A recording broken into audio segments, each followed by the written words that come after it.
A paz do Senhor, irmãos e irmãs. Nós estamos mais uma vez aqui nessa manhã para o nosso estudo na escola dominical. Eu espero que Deus tenha te dado uma boa semana. Eu espero que esse estudo que a gente vai começar no capítulo 2 seja muito proveitoso para você, para a sua vida espiritual. Eu gostaria de começar orando. E gostaria que você se colocasse já aí também, com a sua Bíblia aberta, no livro de Gálatas, capítulo 2. Nós vamos trabalhar os versos de 1 a 10. Vamos orar? Senhor, nós queremos te agradecer por esta oportunidade que temos de estar juntos, para estudarmos a tua palavra, ainda que não juntos fisicamente. Mas nós te pedimos, Senhor, que tu nos una através do teu Espírito, e que esse Espírito que pode nos levar à compreensão da Tua Palavra, possa nessa manhã revelar a Tua vontade a cada um de nós. Nós queremos orar, Senhor, pelos nossos irmãos que são alunos da escola dominical, te pedindo que onde estiver cada um deles nesse momento, que eles sejam abençoados por Ti. Queremos também, Senhor, orar pelos nossos irmãos que estão enfermos, os nossos irmãos que estão abalados, ó Deus, por perdas de parentes, de amigos. Nós te pedimos a tua consolação, te pedimos a tua cura, te pedimos, ó Deus, a tua restauração para as nossas vidas. Nós te pedimos que tu nos fortaleça como igreja, para que nós possamos continuar fazendo a tua vontade, ministrando o teu evangelho, falando da tua verdade, Senhor, e anunciando que Jesus Cristo é o Senhor, que Jesus Cristo voltará e que nós viveremos para sempre com Ele. Senhor, que Tu, nesta manhã, possa encher o nosso coração com a Tua presença. É a nossa oração em nome de Jesus. Amém. Eu queria lembrar aos irmãos do número de telefone que está disponibilizado para os alunos da escola dominical, para os irmãos da igreja, para quem desejar fazer alguma sugestão, fazer pergunta, ah, falar alguma coisa com a coordenação da escola dominical, com os professores da escola dominical. A Cileia esteve aqui no domingo passado e ela deu esse número. Eu vou reforçar para que você tenha liberdade para entrar em contato conosco. Olha lá o número para você não se esquecer. 99-232-1000. Né? 99-232-1000. Nesse telefone você vai estar em contato com os professores da escola dominical, você pode fazer perguntas a respeito das aulas que estão sendo ministradas, você pode nos dar sugestões, você tem um canal aberto para falar com os professores, nesse momento que a gente não está conseguindo se encontrar ainda pessoalmente e não podemos estar juntos, ok? Eu quero então te convidar para começarmos fazendo uma leitura do texto que nós vamos trabalhar nessa manhã. Nós estamos trabalhando a carta aos Gálatas e na semana passada a Auxileia terminou o capítulo 1. Então nós vamos dar início ao capítulo 2 hoje, vamos do verso 1 ao 10.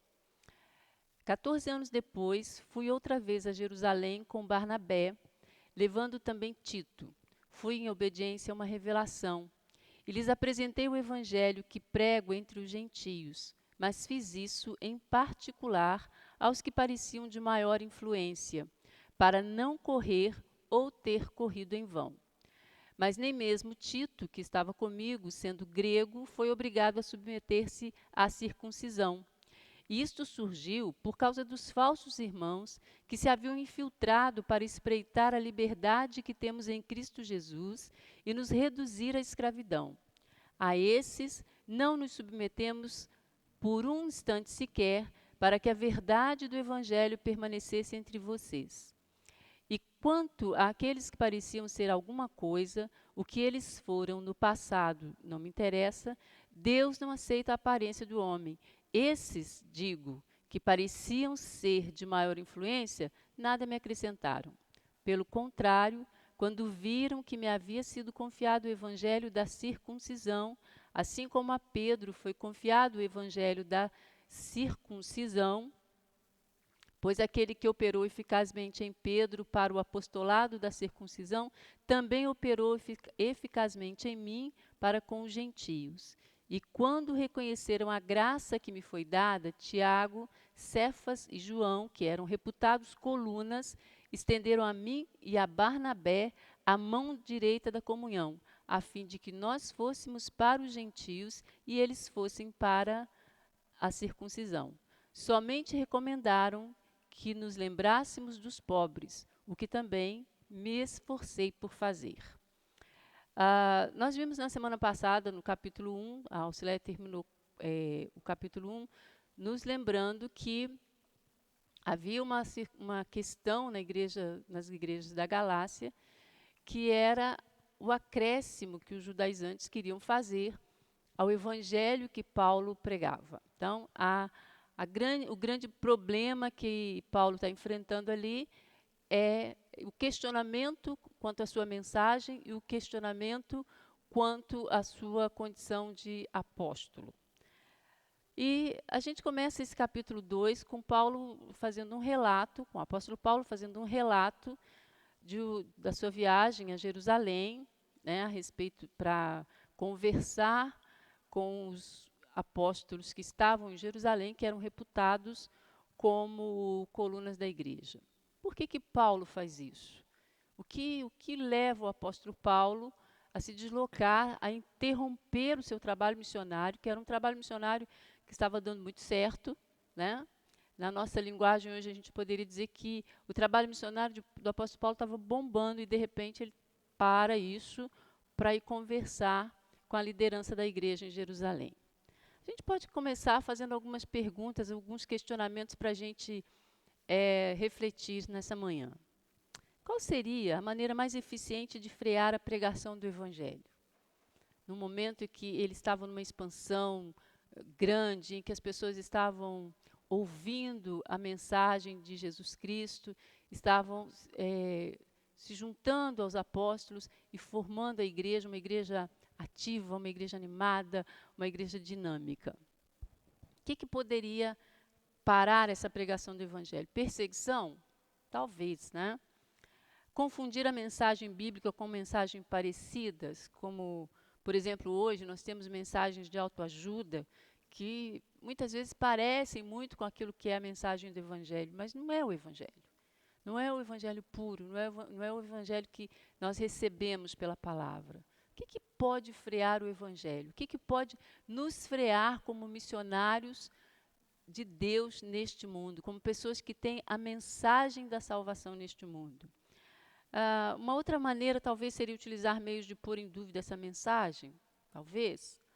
O apóstolo Paulo estava enfrentando uma situação assim lá na Galácia, porque ali havia um questionamento sobre a mensagem que ele pregava, se aquela mensagem era verdadeira, se ela não precisava de acréscimo, se ele tinha autoridade, e num momento que havia um crescimento grande, que o evangelho estava crescendo, que o apóstolo Paulo estava em pleno exercício do seu ministério. Então, há maneiras que podem frear, que podem perturbar a pregação do evangelho, e a gente vê isso acontecer, ser relatado no livro de Atos, a gente vê isso ser relatado nas cartas do apóstolo Paulo, e nós vemos isso, infelizmente, nos nossos dias também. A gente, então, viu com Auxilia, no final do capítulo 1, que o apóstolo Paulo demonstrou que o evangelho que ele pregava vinha de Deus e não de homens. O apóstolo Paulo demonstra isso no capítulo 1. Nesse capítulo que nós lemos, começamos a estudar, que nós lemos esse trecho, ele continua essa defesa, agora demonstrando que o seu evangelho não é diferente, mas é o mesmo evangelho pregado pelos outros apóstolos. Então, se no capítulo 1 a tônica foi o evangelho que eu prego vem de Deus e não de homens, no capítulo 2 o ponto central será: o evangelho que eu prego não é diferente do evangelho que todos os apóstolos pregam, porque essa era a acusação dos judaizantes, né? Eles criam que o evangelho que Paulo pregava não era o evangelho genuíno. Quando que isso acontece? No verso 1 e 2, nós vemos que o apóstolo diz que depois de 14 anos, ele foi outra vez a Jerusalém com Barnabé e levou Tito. né? Paulo estava retornando, o apóstolo Paulo estava retornando, tanto com Barnabé e com Tito, de uma missão missionária muito bem sucedida. Houve ali uma pregação numa área grande, estabelecimento de igrejas, pessoas se convertendo.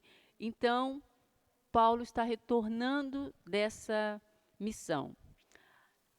Essa missão deve ter sido provavelmente a segunda viagem missionária do apóstolo Paulo.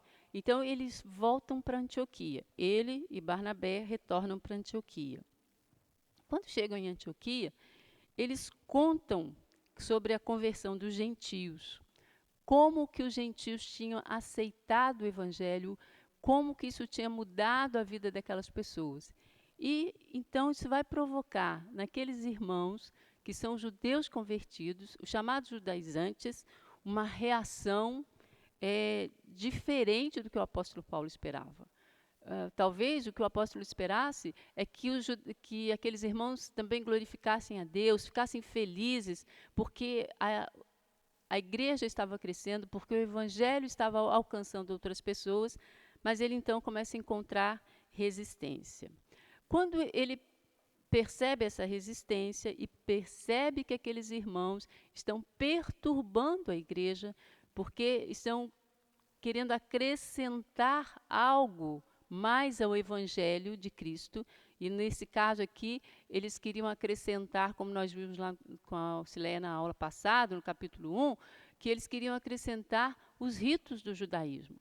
Eles queriam, eles desejavam que os cristãos gentios, além de aceitar o evangelho, também tomassem como prática na sua vida algumas práticas da lei mosaica, do judaísmo. Então, Paulo, ele vai a Jerusalém, ele se vê forçado, né, a ir a Jerusalém e apresenta aos apóstolos em Jerusalém o evangelho que ele pregava aos gentios. A gente vai observar aqui que o apóstolo Paulo, apesar de todo o seu sucesso como missionário, apesar de um trabalho tão eficiente como missionário, ele considera e reconhece a autoridade dos demais apóstolos. Se havia uma acusação contra ele por parte dos judaizantes, que ele estava desconsiderando a mensagem dos apóstolos que estavam em Jerusalém, ele demonstra com essa atitude que ele tinha aquele reconhecimento, que ele reconhecia aqueles apóstolos, aqueles irmãos, como autoridade, e vai a Jerusalém expor para eles como é esse evangelho que ele prega. A gente vê lá no capítulo 15 de Atos, o capítulo 15 de Atos é um capítulo muito interessante de a gente observar, que essas questões levantadas pelo apóstolo Paulo perturbam de tal maneira a igreja que há uma reunião que nós chamamos de o primeiro concílio da igreja, né? Uma primeira reunião para se decidir como seria tratado essa questão entre os gentios. E essa reunião, esse concílio, determina algumas coisas e são enviadas cartas às igrejas para que os irmãos que não eram judeus, que não faziam parte da cultura judaica, que eram chamados gentios, pudessem caminhar no evangelho. Então, a gente vê que essa ida a Jerusalém tem um objetivo claro e demonstra um traço do caráter do apóstolo Paulo, que é o caráter de reconhecer a autoridade e de estar junto com aqueles outros irmãos. No verso 3 a 5, a gente vê que Paulo vai a Jerusalém e não vai sozinho. No verso 1, ele já diz isso, né? No verso 3 a 5, ele diz assim, mas nem mesmo Tito, que estava comigo, sendo grego, foi obrigado a submeter-se à circuncisão. E isto surgiu por causa dos falsos irmãos que se haviam infiltrado para espreitar a liberdade que temos em Cristo Jesus e nos reduzir à escravidão. A esses não nos submetemos por um instante sequer, para que a verdade do Evangelho permanecesse entre vocês. Então, quem é Tito e por que Tito acompanha Paulo nessa viagem a Jerusalém? Primeiro porque o verso aí diz que ele era grego, então ele não era judeu, ele era gentil. Ele não fazia parte da nação judaica. Ele era um gentil convertido. Paulo leva Tito como uma prova, como uma maneira das pessoas verem, daqueles irmãos que estão lá em Jerusalém, perceberem o que o Evangelho fez na vida de Tito. Como que Tito foi transformado pela palavra do Senhor Jesus, como ele se tornou um discípulo operante na pregação do Evangelho, o quanto ele era um auxiliar bom para o apóstolo Paulo, e então, vendo isso, eles percebessem que Tito não observava nenhum dos ritos judaicos, mas ele tinha sua vida transformada. Assim como aqueles irmãos que eram judeus, verdadeiramente cristãos, que creram em Jesus, também tinham sua vida transformada. Então, o apóstolo Paulo leva quase que como leva Tito como uma prova, né, de que um cristão que se converteu a Cristo, mesmo sendo judeu, mesmo que não se submetesse aos rituais judaicos, e não sentia necessidade de fazer isso, porque o Evangelho completava, porque o Evangelho era suficiente na sua vida. Paulo e Barnabé, eles vão se opor de uma maneira vigorosa contra esses irmãos que estão sendo chamados aqui que nós estamos chamando aqui de judaizantes, contra aqueles irmãos que pregavam, que queriam que o Evangelho fosse acrescido. Na verdade, eles são chamados de falsos irmãos, né? Falsos irmãos que haviam se infiltrado dentro da igreja. Quando a gente pega lá o início do versículo 2, que diz assim, subi a Jerusalém, fui a Jerusalém em obediência a uma revelação, e junta esse início desse versículo com o início do versículo 4, que diz assim, por causa dos falsos irmãos que haviam infiltrado, a gente entende claramente, então, o motivo da ida de Paulo a Jerusalém. Aqueles falsos irmãos, eles faziam parte da igreja, eles diziam crer no Evangelho de Jesus, mas eles são chamados aqui pelo apóstolo Paulo de falsos irmãos, que insistiam na necessidade de que os cristãos gentios se submetessem à lei mosaica. Eles tornaram urgente uma posição da igreja, oficialmente falando. Então, o apóstolo Paulo vai a Jerusalém em busca desse posicionamento oficial da igreja de Jerusalém. O que a igreja pensa disso? O que a liderança da igreja pensa nisso? É muito importante que haja coesão, que haja unidade, que haja união entre a liderança em torno do Evangelho. Nesse momento, a igreja precisava, nesse momento que o apóstolo Paulo escreve, a igreja precisava se posicionar em relação a essa questão doutrinária que poderia afastar as pessoas da presença de Jesus.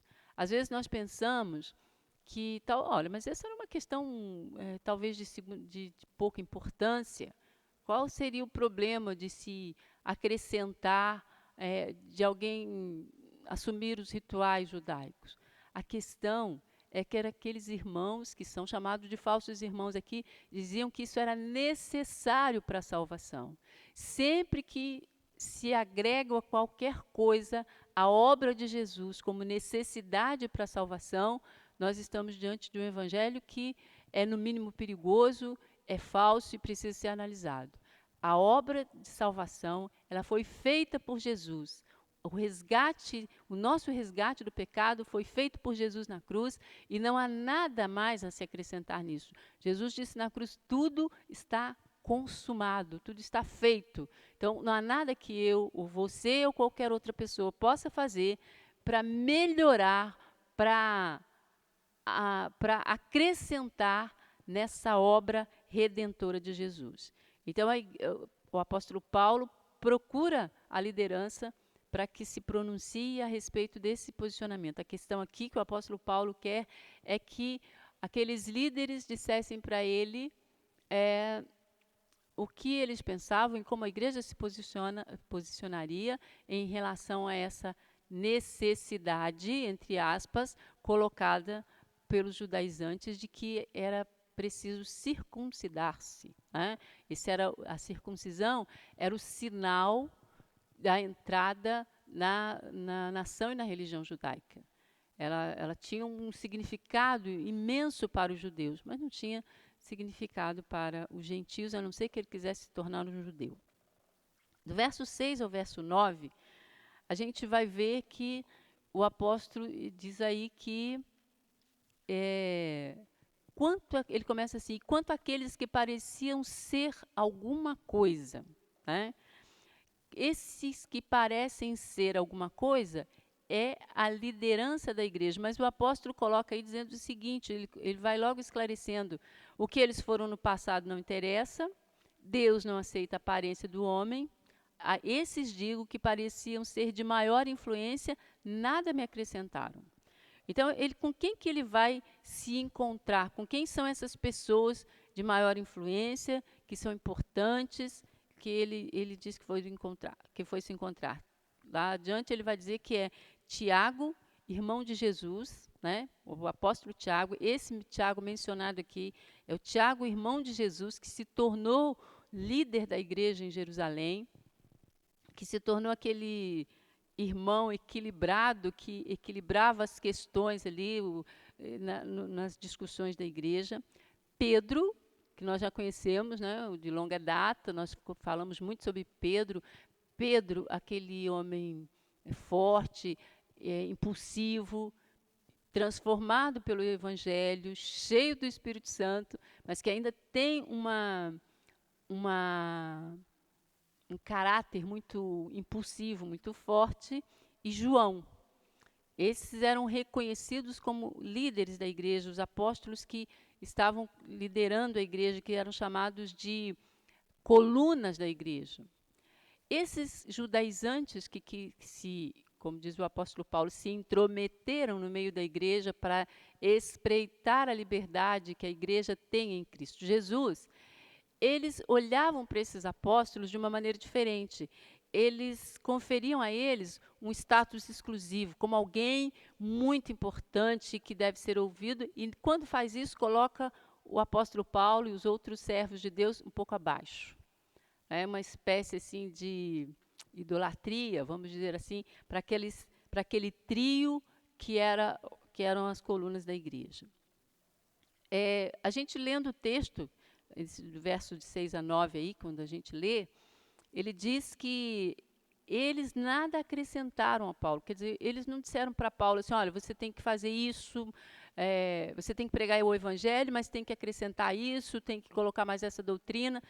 Esses homens que eram responsáveis ali pela igreja em Jerusalém, que eram aqueles que dirigiam a igreja, que pastoreavam a igreja de Jerusalém, não acrescentaram nada a Paulo. Ele diz, pelo contrário, eles viram que o evangelho que eu pregava, que o evangelho que me foi confiado, o evangelho da incircuncisão, assim como a Pedro foi confiado da circuncisão, eles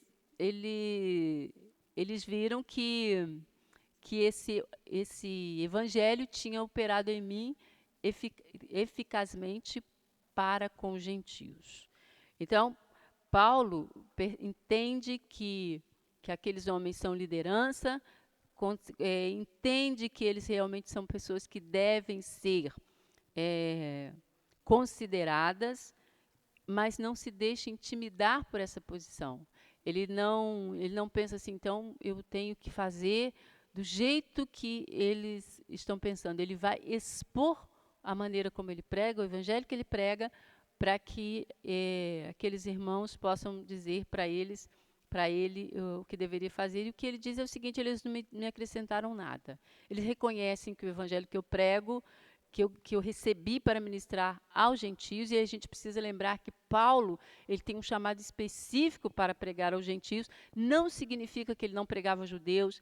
Assim como Pedro, também não significa que Pedro não pregasse aos gentios, só pregassem aos judeus, mas tinha um chamado específico. Pedro, um chamado específico para os da circuncisão, e Paulo, um chamado específico para os da incircuncisão.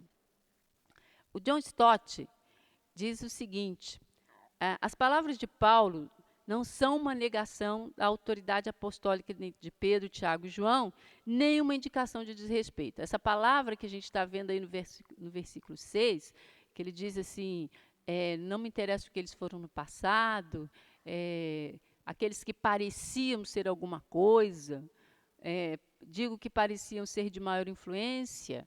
Então, não é uma maneira desrespeitosa do apóstolo se referir aos apóstolos que estavam em Jerusalém. Paulo estava simplesmente dizendo que, embora ele aceite o posto do apóstolo, ele não se sente intimidado por suas pessoas, como acontecia com os judaizantes. Os judaizantes se sentiam intimidados por eles. É importante a gente reconhecer o nosso lugar no corpo de Cristo. Todos nós pertencemos a um corpo. E todos nós temos um lugar no corpo de Cristo. Também é importante para a gente discernir o nosso chamado. Saber qual é o nosso chamado. Reconhecer e reconsiderar o chamado dos outros membros do corpo. Uma vez eu estava conversando, já tem um tempo, com o nosso irmão Devantuir, também me lembrei dele. A Cileia contou uma história dele na semana passada, eu também me lembrei que de vez em quando a gente tem umas histórias com esses irmãos, né? O irmão Silas, o irmão Devantuir, outros irmãos que a gente já trabalha com eles há muitos anos. E a gente estava meio que numa discussão.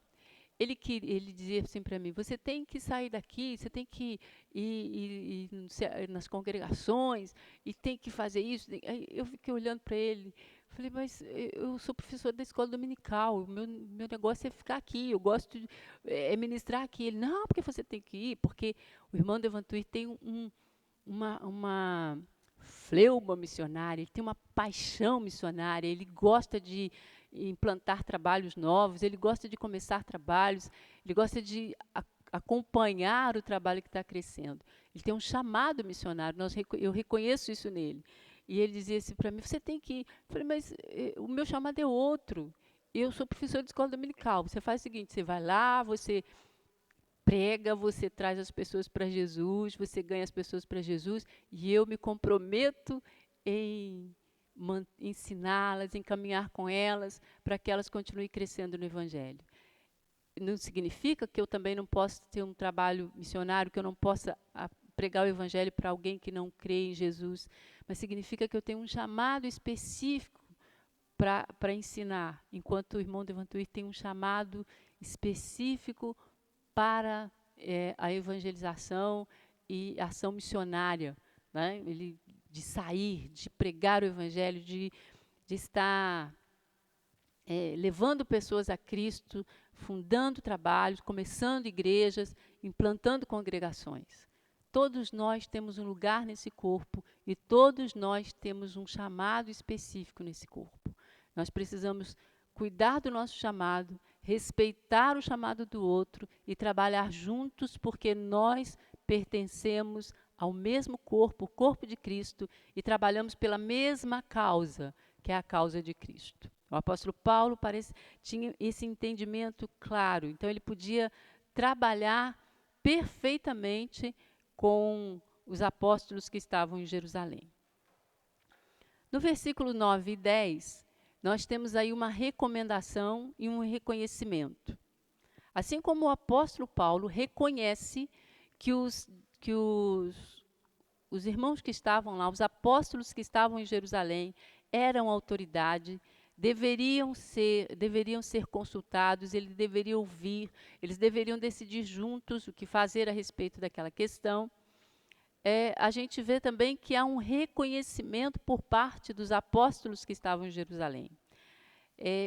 Pedro, Tiago e João reconhecem que Deus havia comissionado Paulo, que Deus tinha dado a Paulo uma missão, um trabalho evangelístico. Eles também, porque reconhecem isso, não vão se opor ao evangelho que Paulo anuncia. E nem acha que, como os judaizantes querem colocar dentro da igreja, querem convencer a igreja, eles não pensam que o evangelho de Paulo é deficiente, ou que precisa de retoque, precisa de alguma correção. Eles reconhecem que Paulo pregava o mesmo evangelho que eles pregavam, o evangelho da graça mediante a fé. E aí eles fazem uma recomendação para Paulo, que é de não se esquecerem dos pobres. Vamos ver 2 pontos interessantes nesse verso 9 aí primeiro. A liderança da igreja estava unida em torno do único evangelho. Nós vimos lá o apóstolo Paulo dizendo, no capítulo 1, escrevendo no capítulo 1, que qualquer pessoa, que fosse um anjo, que fosse ele, que aparecesse pregando um evangelho diferente que esse, fosse maldito, fosse anátema, porque não há outro evangelho, só há um evangelho. O evangelho de Jesus, a boa nova da salvação em Cristo Jesus, mediante a fé nele. Não há outro evangelho. Então, o que os judaizantes queriam era dividir a liderança, de tal maneira que se pensassem que haviam 2 evangelhos sendo pregados. A igreja, nessa reunião que tem entre entre os apóstolos, eles mostram para esses judaizantes que a igreja estava unida em torno desse único evangelho. A gente já viu na semana passada, com a Auxileia, que Paulo, nas conclusões da aula que a gente viu, que Paulo pregava o evangelho da salvação mediante a fé sem obras, né? Um evangelho que deve continuar sendo pregado hoje. Os apóstolos de Jerusalém concordam com isso. O reverendo Hernandes, num comentário do livro aos Gálatas, diz uma coisa interessante. Os colunas de Jerusalém não excluíam Paulo e Barnabé, como os judaizantes almejavam. O que os judaizantes queriam? Que Paulo e Barnabé fossem excluídos, fossem tirados da sua função de pregadores do evangelho. Mas essas colunas, né, esses 3 apóstolos citados como colunas da igreja, eles reconheciam Paulo e Barnabé como colunas da igreja de Antioquia e da mesma altura. Então, Paulo, Pedro, Tiago e João reconhecem Paulo e Barnabé como colunas da igreja que eles estavam trabalhando lá na região de Antioquia. E não só os reconhecem como colunas, mas da mesma altura daqueles que estavam em Jerusalém. Eles não eram inferiores aos apóstolos que estavam em Jerusalém. O reverendo Hernandes também cita o seguinte: a verdade do evangelho é o cimento que nos une. Não há unidade fora da verdade. Se nós nos afastamos do evangelho verdadeiro, do evangelho de Jesus Cristo, nós perdemos a unidade. A nossa unidade está no fato de que nós cremos no evangelho de Jesus, está no fato de que nós servimos a Cristo, que nós somos testemunhas dele e que nós trabalhamos para ele, para o reino de Deus. Então, a verdade do evangelho é o cimento que nos une. Não há unidade fora da verdade. A gente não pode esquecer disso. A gente não pode deixar que a verdade do evangelho seja acrescentada de coisas, de filosofias, de pensamentos que vão transformá-lo em outra coisa que não é o evangelho. Outro ponto interessante que a gente tem no verso 9 é que a liderança da igreja reconhecia a diferença de ministérios. Às vezes nós achamos que todas as pessoas têm que fazer tudo do mesmo jeito. A igreja reconhece em Paulo um ministério diferente, mas um ministério eficiente, um ministério verdadeiro e um ministério dado por Deus. O evangelho, ele é endereçado a pessoas diferentes. Nós somos como indivíduos diferentes, como comunidades nós somos diferentes. Então, essa diversidade tem que ser considerada na pregação do evangelho. Mas a verdade não pode ser nem omitida, nem desprezada, nem distorcida, nem adaptada. Verdade é verdade, para todo grupo e para qualquer pessoa. Neste caso, o apóstolo Paulo foi enviado aos gentios, enquanto Pedro foi enviado aos judeus. Nós já vimos isso lá nos versos anteriores. A mensagem que eles pregam é a mesma. Que eles pregavam para esses dois grupos distintos era a mesma. Mas a forma como essa mensagem chega aos seus destinatários é diferente.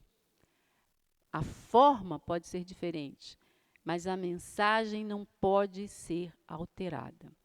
O conteúdo vai ser sempre o mesmo, mas a abordagem pode ser diferente. Nós não podemos esquecer disso. Que podem acontecer abordagens diferentes. Deus pode nos inspirar de modo diferente. Deus pode nos dar ferramentas diferentes. Deus pode nos dar estratégias diferentes, mas o evangelho é o mesmo, a verdade é a mesma, a mensagem, o conteúdo tem que ser o mesmo. Esse é imutável.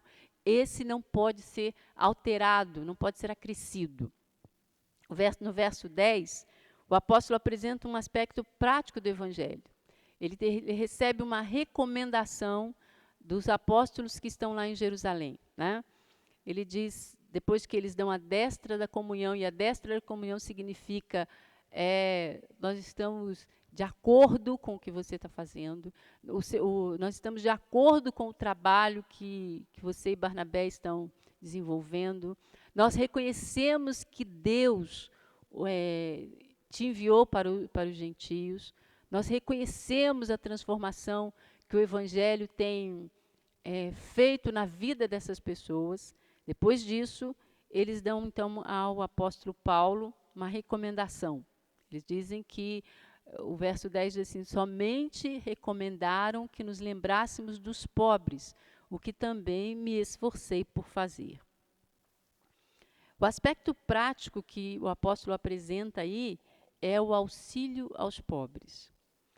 Veja bem que o apóstolo está tratando de uma questão interessante. Ele está dizendo, ele foi a Jerusalém para resolver a questão de que os judaizantes desejavam que o evangelho fosse acrescido dos rituais e de obras de acordo com a lei mosaica. Coisas que nós podemos fazer, coisas que os seres humanos podem fazer. O apóstolo recebe da direção da igreja, recebe dos apóstolos que são colunas em Jerusalém, a confirmação de que o seu evangelho não precisa ser acrescido de nada, mas ele recebe uma recomendação, que ele não esqueça os pobres, que ele não se esqueça do auxílio aos pobres. E aí tem uma coisa interessante para a gente observar. A nossa vida cristã, ela deve ser percebida na prática do amor cristão. E o amor só se manifesta em ações, em atitudes. Não nos basta falar de amor. Nós precisamos agir em amor e com amor. A gente sabe, e essa é uma tônica da carta aos Gálatas, que a salvação é pela fé em Jesus Cristo, independente de obras, independente do que nós fizermos. Isso é verdade. Nós somos salvos pela fé em Cristo Jesus, mediante a fé em Cristo Jesus e pela graça manifestada em Cristo Jesus. Mas tem uma coisa que nós precisamos observar. A fé salvadora, a fé que transforma a nossa vida, ela produz resultados. Ela produz obras. Ela produz ações. Ela produz atitudes condizentes com o reino de Deus. Quando nós olhamos para a vida de Jesus, que é o nosso exemplo, nós vemos que toda a vida de Jesus, ela foi uma manifestação do amor de Deus através do que ele fazia para as pessoas, na vida das pessoas, com as pessoas. Então, a maneira que o evangelho tem de ser manifestado nas nossas ações, nas nossas atitudes, na nossa maneira de viver. Tiago, nos ensina, e esse Tiago é o mesmo que está sendo mencionado aqui na carta aos Gálatas. Na sua carta, ele nos ensina que a fé sem obras é morta.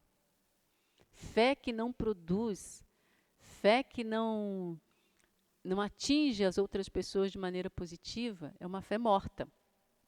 Nós somos salvos pelas obras. Nós não somos salvos pelas obras, mas nós somos salvos para as boas obras. Esse é um aspecto que a gente vai percebendo que o apóstolo Paulo vai introduzindo nessa carta, nessa observação que os 3 apóstolos de Jerusalém fazem para ele.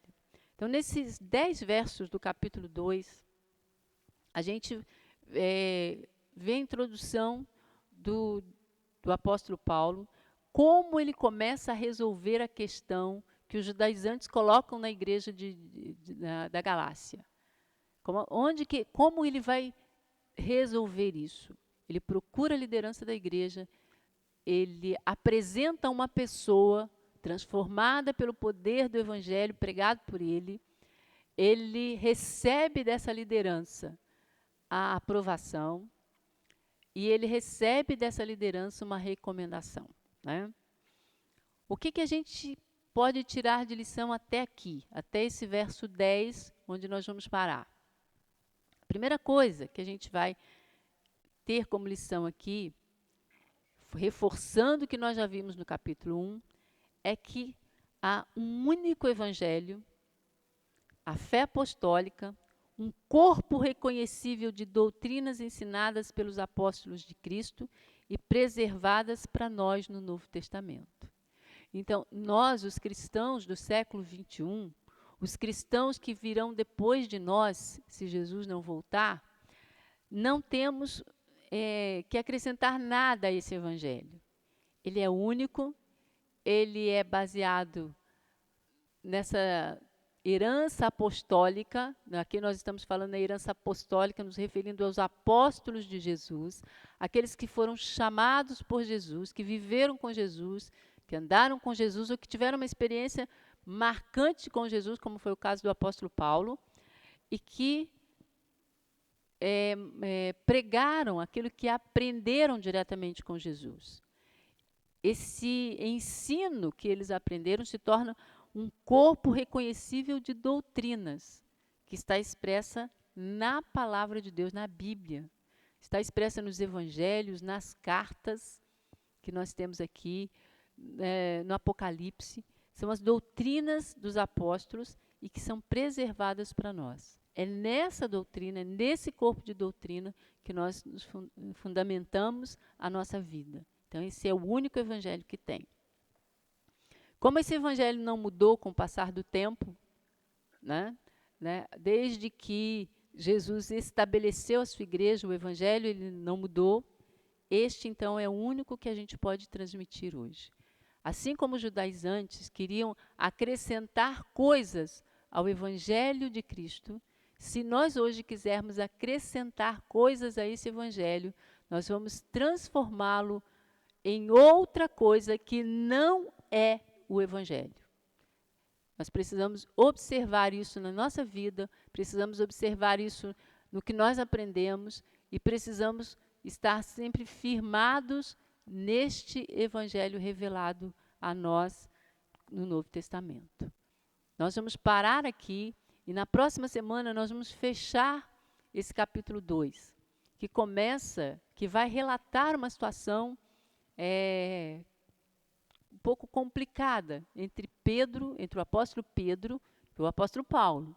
Esse mesmo Pedro que reconheceu o ministério do apóstolo Paulo, que junto com os outros apóstolos resolveu a questão, estabeleceu diretrizes para a igreja gentia, determinando o que ela deveria fazer ou não, que ela não, liberando essa igreja de guardar os rituais da lei mosaica.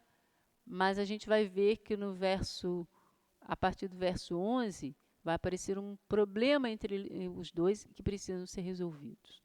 Então, nessa manhã, nós vamos parar aqui, lembrando isso, há um único evangelho, e esse único evangelho é o que nós podemos pregar, é o que nós devemos anunciar, e sobre o qual nós devemos viver para a glória do nosso Deus. Amém? Vou te convidar a orar mais uma vez, agradecendo ao Senhor por esse tempo, por esse breve estudo, né, de 10 versos do capítulo 2, para que a gente termine na próxima semana. E vou reforçar a você o meu convite, nosso convite, a que você entre em contato conosco pelo telefone 992321000 para colocar as suas dúvidas, para colocar as suas sugestões, para conversar com a gente se você tiver alguma coisa que você queira colocar para o professor da escola dominical. Esse telefone é exclusivo para a escola dominical, só os professores da escola dominical têm acesso a esse número. Então, você pode colocar sua dúvida, pode colocar sua sugestão, sem nenhum temor, que nós queremos saber, sim, o que você está pensando, o que você gostaria que a gente melhorasse, o que você gostaria que a gente talvez acrescentasse. Talvez eu falei tanta coisa aqui que você já sabia, mas você tem uma informação interessante, você tem alguma coisa importante para acrescentar e nós queremos saber. Amém? Vamos orar? Senhor, nós te agradecemos por esse tempo que nós pudemos passar nessa manhã, lendo a tua palavra e conversando, Senhor, sobre esse evangelho que é único, que é eficiente, que é eficaz, que é poderoso para transformar a nossa vida, que é poderoso para sustentar a tua igreja até a tua volta. Nós te pedimos, ó Pai, que o Senhor nos dê a mesma autoridade que o Senhor tem dado, que o Senhor deu aos apóstolos, que nós percebamos que nós temos a mesma autoridade para ministrar esse evangelho na força e no poder do teu Espírito.